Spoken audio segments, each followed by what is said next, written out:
it's me, Canadensis, and today I wanted to do another sit-down style video, so if those aren't for you, I'm sorry about that.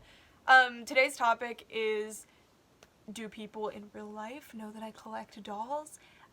Which is kind of a broad topic because real life could be some random person you found on the street, or like your fiance, or your parents, or your best friend in school, your peers, your professors, stuff like that. And the reason I wanted to talk about this is because I feel like a lot of people just bury this. This is a topic doll collectors kind of avoid because I think a lot of doll collectors have this shame in themselves over the hobby. So I kind of wanted to talk about my experience with it and my perspective on it. I don't think I'm a perfect person. I'm kind of a mess in a lot of aspects of my life, and I'm not trying to come off as preachy or like, you should do this, or if you don't do this, you're wrong, because obviously that's not the point of advice, unless you're a pompous person, I guess. But, the reason for this is just because I think that of all of the things in my life, I'm extremely secure and confident in this, because when you love something, and it's something you truly love, it's not hurting anybody, it makes you happy, why should you feel ashamed of it, you know? If you have a friend who's really into sewing, I don't think they'd be ashamed of that. If you have a friend who's really into cooking, they wouldn't be ashamed of that. Those are both fabrication type hobbies. Hold on. Gaming. Most of the time, that's fairly well accepted. They're not going to be ashamed of that. So why is it that collecting toys is such a thing to be ashamed of and disappointed, and to have people disappointed in you for? I never understood that. To me, collecting is just the hobby that I found that I like. It makes me happy. So I'm not afraid to tell people about it, and I think one of the biggest things that, like, the biggest takeaways from this, if I don't get to it by the end, I want to state my thesis statement, is that if you are confident and secure in yourself, confident and secure in yourself and what you do, nobody will... Of course I tripped over it. If you're confident and secure in yourself and what you do and what you love, people won't feel so inclined to bully you or pick on you about it. For me, I was the subject of a lot of bullying in middle school and early high school, you know. Everybody is, especially people who are a little different. But I was collecting dolls that whole time, and I wasn't hiding it either. And that was never the subject of anything related to that, you know. And I think the main thing is I was really ashamed of my appearance. I was really ashamed of my body. I was ashamed of a lot of things, but I was never ashamed of dolls or toys. I loved them. They made me happy, and nobody really picked on it. The reason people pick on you is usually because of an insecurity in themselves, or to boost themselves up, or to make themselves look or feel better. So if they were to pick on you for something you don't care if they pick on you for, or something that you really love, or something that you, well, not really love, something that you're really secure about, something that no matter what they say, it's not going to bother you, they're not getting that exchange from it. So if someone picks up on, hey, Brooke really, really loves dolls, and she's not ashamed of it, and I've never seen her ever sway in that opinion, why would they pick on me for it, you know? And another thing is, if you treat something like a secret, if you treat something like something you should be ashamed of, other people will pick up on it. If you have a friend or a significant other or something like that who you feel afraid to tell about something about you, then that person's not your friend. That person shouldn't be your significant other, because how much... I don't know, honestly, because I've never been like this. How much would it suck to have somebody in your life who doesn't care about you enough to not mind a harmless hobby? And I'm not saying if someone like your parent or your spouse is upset about your spending or about your responsibility related to the hobby, that's not what I mean. I just mean the simple fact that you are interested in or collect dolls, if that is a deal breaker for someone in being your friend or being in your life, then they shouldn't be in your life. Simple as that. I think nobody would ever be like, Brooke, listen, I really like you, I want to be your friend, but you have to stop reading books. I can't be friends with someone that reads books. It doesn't work. It doesn't make sense. Or, Brooke, listen, I think you're really cool. I really like hanging out with you at school, but we cannot hang out at school anymore. I don't want people to see me with you because you really like listening to music. That would be the most ridiculous thing ever, but that same energy isn't provided towards a few hobbies, like doll collecting. It used to kind of be the case for anime and cosplay, but I think those are pretty normal now, which is interesting. They were not normal when I did them. Well, I still do, but when I was in my formative years. So, just something that I really want to emphasize is that if it's part of you, own it. Because as soon as you don't own it, as soon as your voice cracks when you talk about it, as soon as you lose that passion for it, as soon as you try to hide it from somebody, it's over. And people aren't going to treat you well. And people are going to pick up on it and bully you to no end, and it's going to be a thing, and it's going to be an issue. I don't feel like I'm a very open person, and I don't feel like I really have issues sharing how I feel about things or what I like, which is often to a fault, but in this case, it's a positive, because if you're this way about your hobby, people are just going to be like, okay, that's neat, you know? At the end of the day, I don't think anybody truly cares if you're collecting dolls. It's a little bit different if you're not, like, a young white female, and I acknowledge that. And those kinds of people, I don't think they're hating on doll collecting as a hobby. I think they're hating on you for a different reason. Another uncontrollable reason. Well, an uncontrollable reason. You can stop collecting dolls whenever you want. They're hating on you for an uncontrollable reason, and that's them uncontrollable on your part, not their part. They're just being a butthole. But, like, they're just a garbage person, throw them away. I think a big source of pain and hurt in a lot of people's lives, and mine included sometimes, is that we keep people around that shouldn't be around. I had a friend in middle school who I loved. She lived on my street, but I couldn't hang out with her at school. And when you're in 7th grade, that's your whole world, is going to school. So, and it made me sad because she never told me not to hang out with her at school. She would just give me the cold shoulder at school, and her friends would pick on me and stuff. And I realized, like, she really liked me. She did. We loved going to each other's houses. We slept over at each other's houses all the time. We had a lot of similar interests. She actually also collected toys, which was crazy. But her friends couldn't know that we were friends. That doesn't work. So I had to cut her out. And it's hard to do that sometimes, especially when, like, I had just moved to that area. That was one of my only friends. I didn't really have a lot of choices. But at the end of the day, I'd rather be friendless than have a bunch of friends that I have to wear a mask around and be fake around. Being fake isn't always, like, a toxic trait. A lot of times it's something where people are trying to protect themselves. Like, oh, no. Like, if you've ever felt this urge when people are coming over to hide something in your room that isn't intensely personal, like a pill bottle or something, I don't know. If you feel the need to hide, like, your dolls or, like, your stuffed animals or your video games or something, assess why you're doing that. Is it because you're just cleaning your room and want to have a tidy room, or is it because you're showing this masked side of yourself, this side of yourself that society thinks is perfect to people? And do you want to live a life where you have to do that? Where you have to, every single time someone comes over or looks at your phone or something like that, you have to hide, you have to have secret accounts, you have to keep your identity a total secret lest somebody find out that you like toys. And you know what I mean? And what if, let's say, like, my whole YouTube identity and stuff was super private. I didn't tell anybody, I didn't show my face, and then somebody found out. That would be the end of the world to me. It would be catastrophic. I feel like, I can't even imagine being in that position because I've never been. And don't get me wrong, a lot of people are private online for completely different reasons other than they don't want to be bullied at school. So don't assume that about anybody that's private online. A lot of people are just private people that don't want people to find them and know what they look like and stuff. Totally understandable and respectable. That is not what I'm talking about here. I'm talking about you are only doing this because you are trying to hide as best as you can your identity so that people from, like, school or work or something don't find you. That's silly.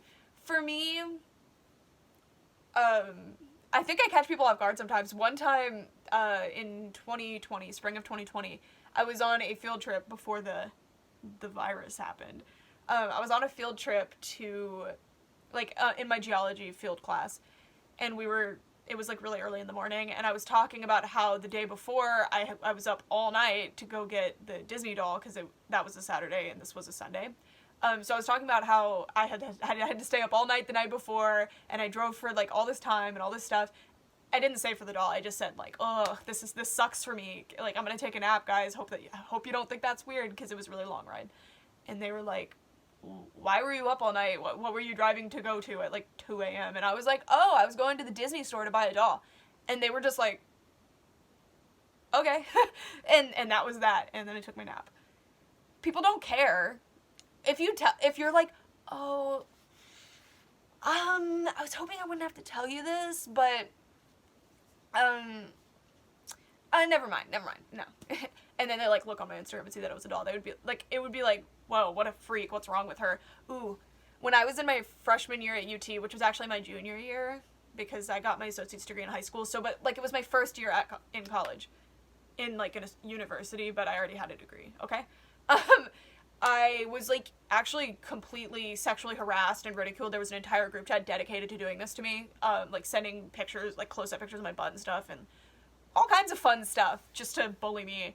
I asked them why, and they couldn't answer me at the end of it, but I got access to the group chat. They all knew I collected dolls. I talked about it all the time in front of multiple of them. I thought several of them were my friends. It was never brought up.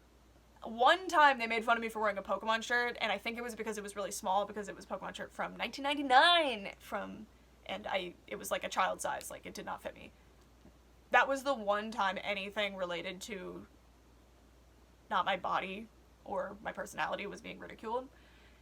And these case studies, I think, are important because they don't care. Even people who are like evil scum of the earth, dirtbags, didn't care. They didn't care. Who cares, you know?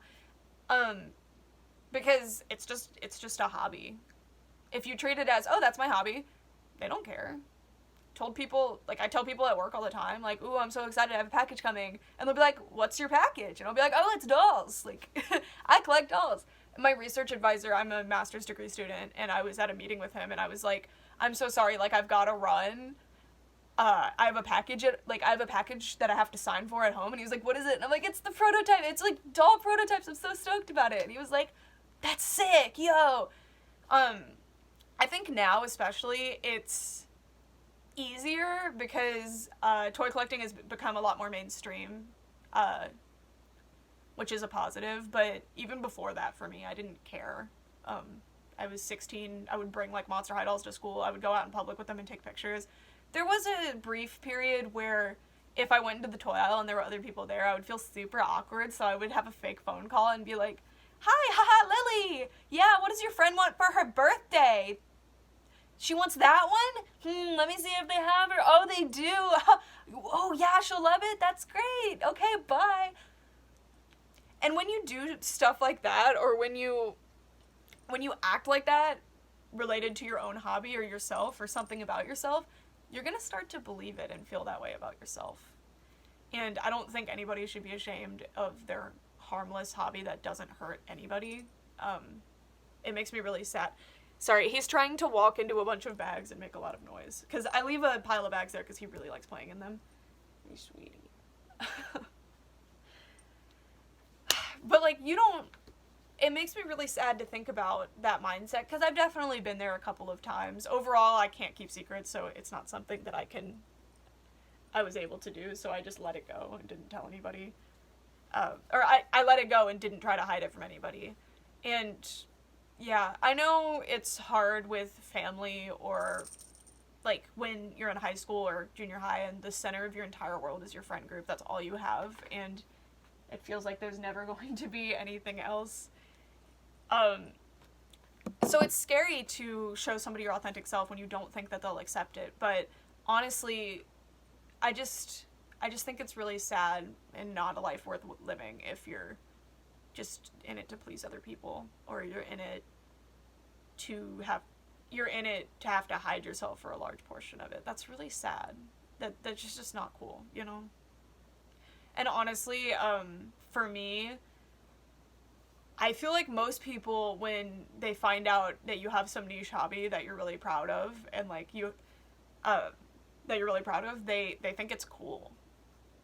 Every time I go to the fabric store or like the craft store to buy stuff, they'll always ask me what I'm making, and I'll show them. I don't care. I'll be like, oh, I'm making doll wings. You want to see? And they always think it's really cool. They're always like, whoa. And I'm like, you want to see my doll collection? I worked with this really fantastic artist, because I had to do some art for one of my publications for my science life. And he was doing something with this material, and I was like, oh my god, what is that material? I've been looking for it everywhere. It's acetate plastic. I need it. And he's like, oh, what do you need it for? Like, and like, in what quantities? And I was like, oh, I want to make like, I make doll wings, and I want to make human-sized ones, but I can never find a spool big enough. And he was like, whoa, that's cool. And I showed him pictures, and he was like, wow. Like, and he like asked me about it multiple times after that. Like, how's it going? Like, do you have any like prototypes like that you've made? Like, can you show me? Like, people just think it's cool and interesting, and now you have an upper hand on all those other basic people who are too scared to tell people what they're interested in, because now you're a much more interesting, well-rounded, and fleshed out person. All of those random people that are bullying you or are just in public intimidating you in some way, they also have some weird interest or hobby that they're either not exploring or that they're hiding from everybody else too. Everybody's just this like sad, insecure sack of cells that's just trying to belong and wants to be accepted. But it's much easier to accept yourself, because once you accept yourself, everybody else will accept you too. It's kind of like the philosophy where if you just force yourself to smile, your brain kind of picks up on it and you feel better. That doesn't necessarily work all the time. I know there's going to be examples of times that it doesn't, and that stinks. You know, that's not fun. Sorry, I heard like cat purring, but there's a cat there, but not here.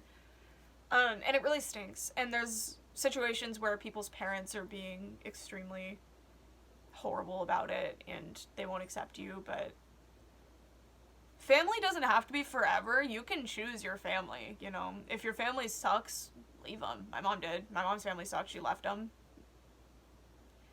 I don't think it's a cold and heartless thing to do if your family treats you like dirt and doesn't respect you as an individual, because at the end of the day, you're an entire autonomous person with their own...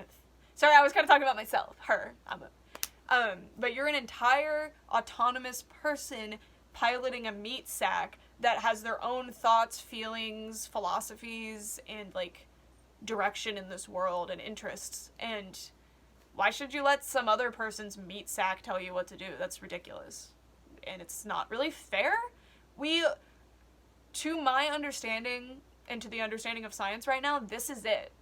You have a certain amount of time, and that's it, and you're gone, and then there's nothing, and that's horrifying to me.